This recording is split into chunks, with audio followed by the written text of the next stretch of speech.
What is going on, guys? My name is Lextasy. Welcome back to the channel, and today we're going to be talking about a very highly requested video, and that is how much does it cost or take to get 1,000 horsepower at crank, or about 830, 850 wheel horsepower out of a Dodge Durango Hellcat, Trackhawk, Charger, Challenger, just overall the whole Hellcat platform. And quite honestly, it's not that much, but it absolutely changes the way the vehicle feels, especially on the 6,000 pound Durango.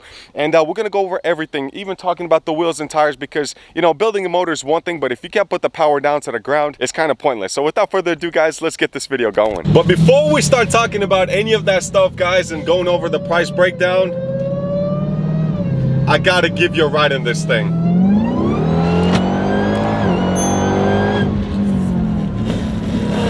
Baby Jesus, holy snap, hold on for your dear life. So yeah, let's say you just bought your Hellcat, right? And you're like, oh, you're having fun, love it. I mean, it's 700 horsepower from factory. That should already be illegal. For anybody that owns one, you know what I'm talking about. That is just way too much power for a factory car, but you've had fun, you love it. It's a wild ride, but you want a little bit more out of it, or in this case, a lot more. So you want to get into your next stage of building this vehicle.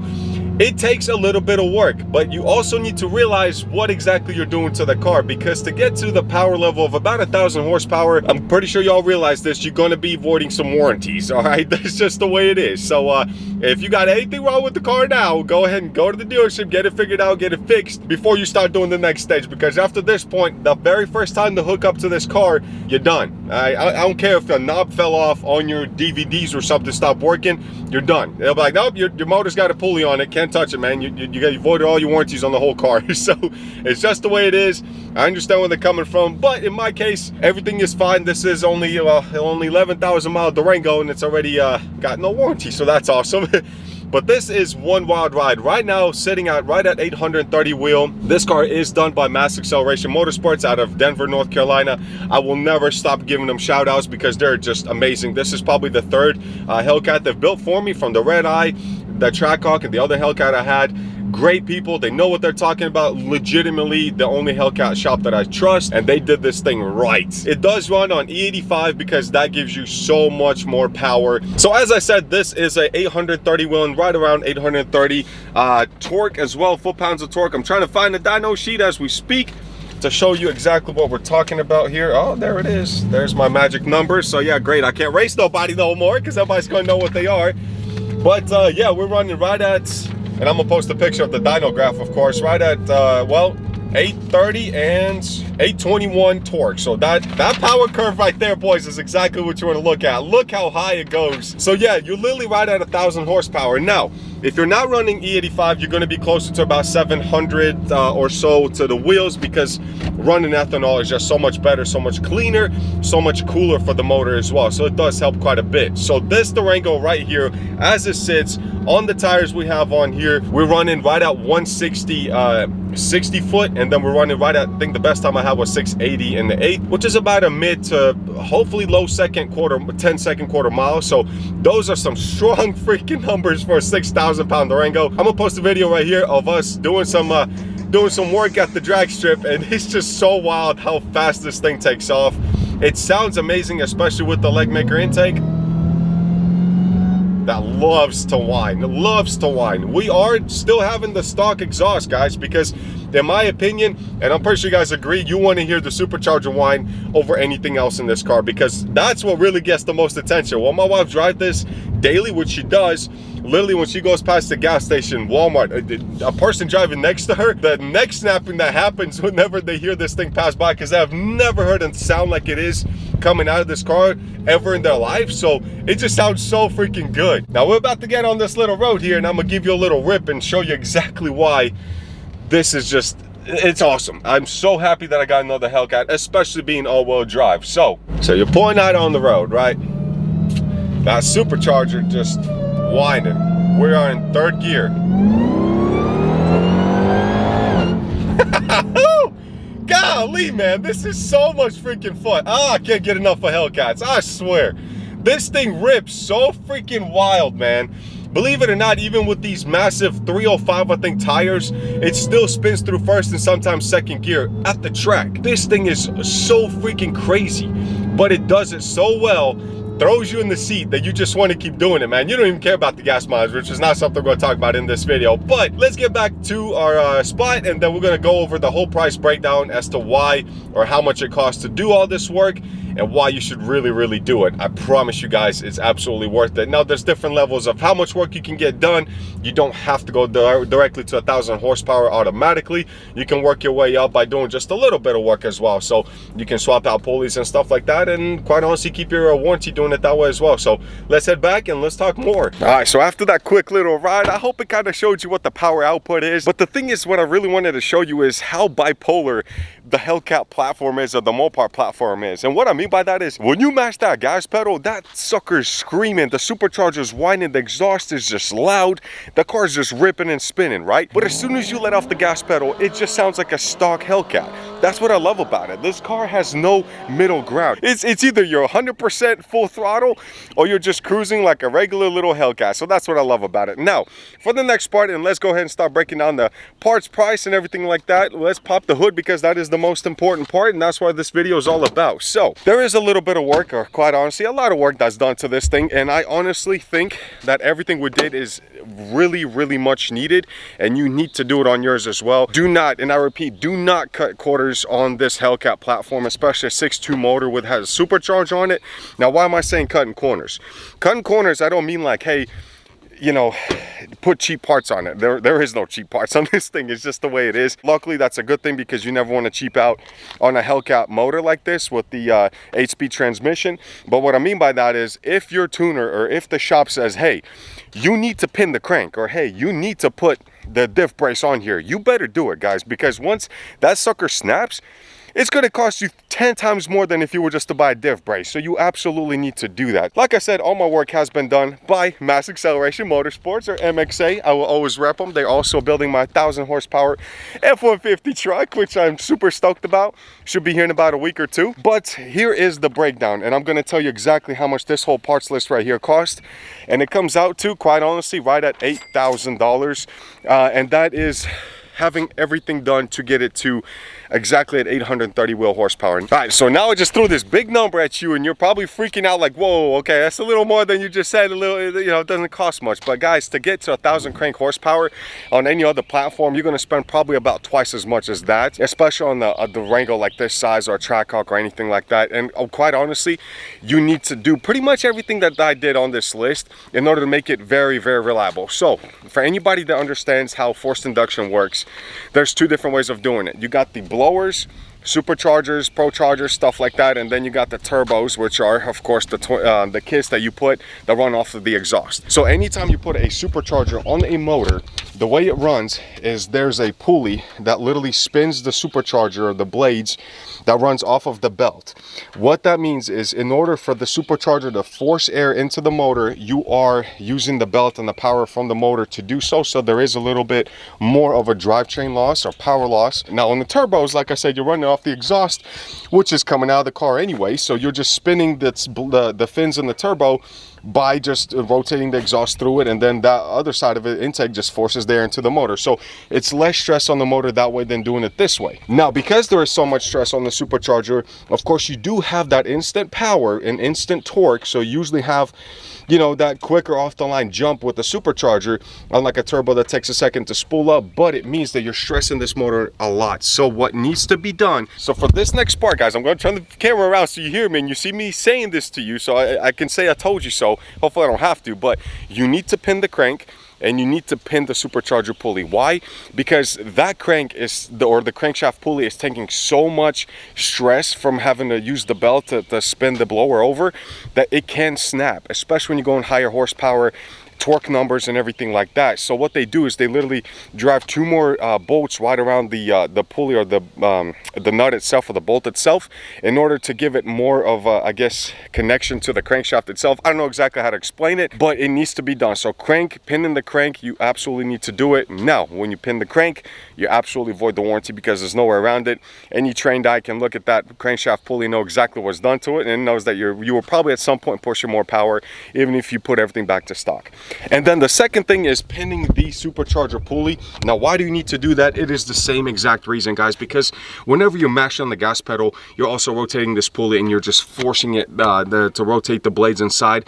So usually on higher mileage Hellcats, the bearings inside the blower snout actually wear out anyways. So whenever you pin this, it gives you less chance of anything snapping here, and just kind of protects the longevity of this blower, so you don't have to really, you know, worry about it in the next 10, 20, 30,000 miles. Now again, it just depends on how you drive this thing. So there is some pulleys that are like clutch pulleys that are done. Turns out not the best way to go, not very reliable as well, and quite honestly it's just not worth it. So that's why I didn't do it on this one. So we just talked about the pulleys, right? So you have to do the upper lower pulleys, you have to pin the crank, you have to pin the pulley. So usually shops will send out the blower snout or the pulley itself to have new bearings installed, upgraded parts on it to make it more last longer, of course. And then we do have the leg maker intake, which we installed ourselves, which is another $500, but it's a full carbon fiber intake. Kind of raise your intake air temps a little bit, but that's where you hear that amazing blower sound coming from. So I always put it on every one of my Hellcats that I had. Now let's continue down the line. So we do have a lot bigger injectors in here. We did go with the 1340, I think it's ID 1340 injectors, which you need it to, of course, flow more fuel into it, especially since we're doing E85, which you need more of that ethanol content because, well, it pushes more fuel out of it to push more power out of it. So with that being said, we did have to put bigger injectors in here. Now, since this Hellcat that we have, the Durango, is tuned to run on 93 and E85, so technically you can swap fuels if you wanted to. Unlike any other platform, you cannot do flex fuel kits on this. Correction, you can, but I wouldn't advise the options that they have right now, and it wasn't advised by John as well, because you're not really going to get the full potential out of it. So the correct way and the right way to do running 93 or running E85 on this, or being able to swap it over at any time you want to, is a little bit of a hassle, I'll be honest with you. Now, unlike my GTR, which I can literally pull up to the gas station and put 93, or I could pull up and do E85, on the Durango, you literally have to pull up to the gas station. If you want to put 93 in there, start fueling up 93. But while you're doing that, go ahead and swap the pulley out to the bigger pulley, which I think is a 3.0 is what we purchased. And you have to change the tunes through the computer. So it's way too much of a hassle to do. So that's why my wife runs strictly on E85. But that is the correct way to do it. So if you don't have E85 around you, I quite honestly don't think you should really do E85, which means your wheel horsepower will be around 700, 710 or so. But again, that way you don't have to mess with trying to find fuel, which if you're not getting at a gas station, which is about $4.30 a gallon right now, you're looking at closer to $8 to $10 bucks a gallon to get the true X85 or E85 that comes in 5-gallon cans. Now the next question is, what is this Dodge Durango actually tuned by? And that is tuned through HP tuners. So I do have a little dongle at the house that I use to, of course, be able to swap tunes if I needed to. It comes with, of course, every modification that you do, or every package that you pick from MXA, because that way you can check everything on the fly. You will probably need to get a laptop, a small one, just so you can be able to plug into it and swap pulleys and stuff like that, and swap tunes. So the next thing that we have is the suspension. So suspension on this one right now is stock. So unfortunately, we do have it coming, but it hasn't got here in time. So we will not include it in case you want to replicate exactly what's done to this one. So the other part that you will need, of course, in the rear, in order to make this whole thing reliable, the whole drive line, by the way, stock drive shaft, believe it or not. I know, blows my mind as well. You do want to upgrade your drive shaft on the Charger or Challenger. Do a one-piece aluminum, probably a DSS or something like that, because you're going to twist those like a Twizzler. I did that so many times on my Charger. But on the Durangos, being that it's an all-wheel drive platform, the drive shafts themselves are actually pretty bulletproof so far. I don't want to jinx myself, but you also do want to get a diff brace to stop that or eliminate the wheel hop, which is the most critical, most dangerous thing that can happen to you while you're racing. What is wheel hop? Wheel hop is pretty much when you take off and you can feel it in the back, like like skidding across, like the tires are trying to grab traction, but they're having an issue doing so. When that happens, when it's spinning a little bit like that through the tire, it sends a shock wave pretty much all the way through the whole drive line, from the diff, from the axles to the diff, to the transmission, to the motor. And it's really, really bad for it to be doing that, because it can really snap something in a heartbeat. So definitely get a differential brace. It is very, very important that you do so. Unfortunately on mine, I don't have it just yet, so that's an additional probably $500-600 you can add to the quote. They were putting a diff brace on here, but one of the bolts was just really not coming out, so we decided to take a chance on it, and if it blows or the diff blows anytime soon, it probably will, that's when we're going to put a diff brace while we put a new differential in there as well. So yeah, I guess practice what you preach, so I should probably do that as soon as possible. But like I said, add another $500-600 to the quote, so now we're at $8,500. Now let's talk about the actual wheel and tire setup that I have. So I'm running Variant satin bronze 20x10 wheels that are wrapped around on Toyo Proxy 888Rs. I think these are 305, so it is a decent setup, but it looks amazing when it comes to the actual look itself, especially on the white Durango. Look how far out it sticks out. It's such a sexy look to this thing. It gets a lot of attention, a lot of thumbs up from people. So on the street, driving it, amazing, even through the rain. I don't know about towing with those tires. I did do it once already. I'm gonna post a picture here. I had to go pick up my GTR, and it did well, but what I mean by that is you're gonna wear these tires out quick because they're extremely soft compound, because they are a performance tire slash drag strip tire, so they are very soft. I mean, you can literally put your whole finger almost through it. Now these Toyo Proxies on the street do very well. They're definitely not an ET Street R tire when it comes to drag strip. These are more like an SS Mickey Thompson tire, so they do pretty well when it comes to driving. Daily driving though, you're gonna wear them out in about 3 months. That's just the way it is. On the drag strip, it does pretty well, but I do want to get an actual drag setup.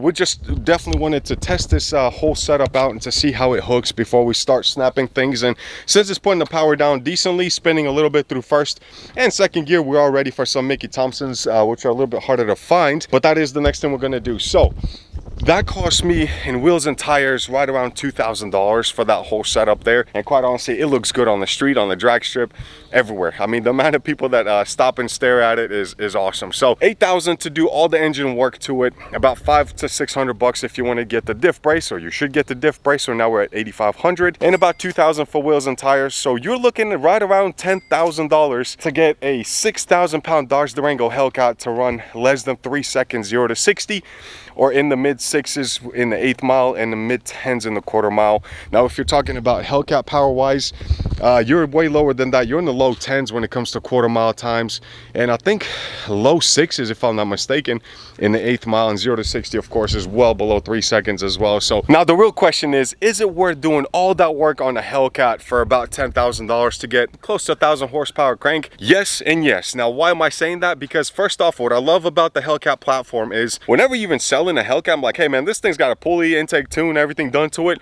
It doesn't freak people out like other platforms are like, oh my god, this thing's tuned, I'm not touching it, it's gonna have problems. My buddy has a Hellcat Charger that has almost 100,000 miles, has been tuned since pretty much day one, been at the drag strip, and it's running flawlessly, guys. So this Hellcat motor 6.2 can absolutely take a beating every single day. That's why I'm literally backing another one, and my wife daily drives this thing. Yes, she runs about $1,200 worth of fuel because of how much she drives every month.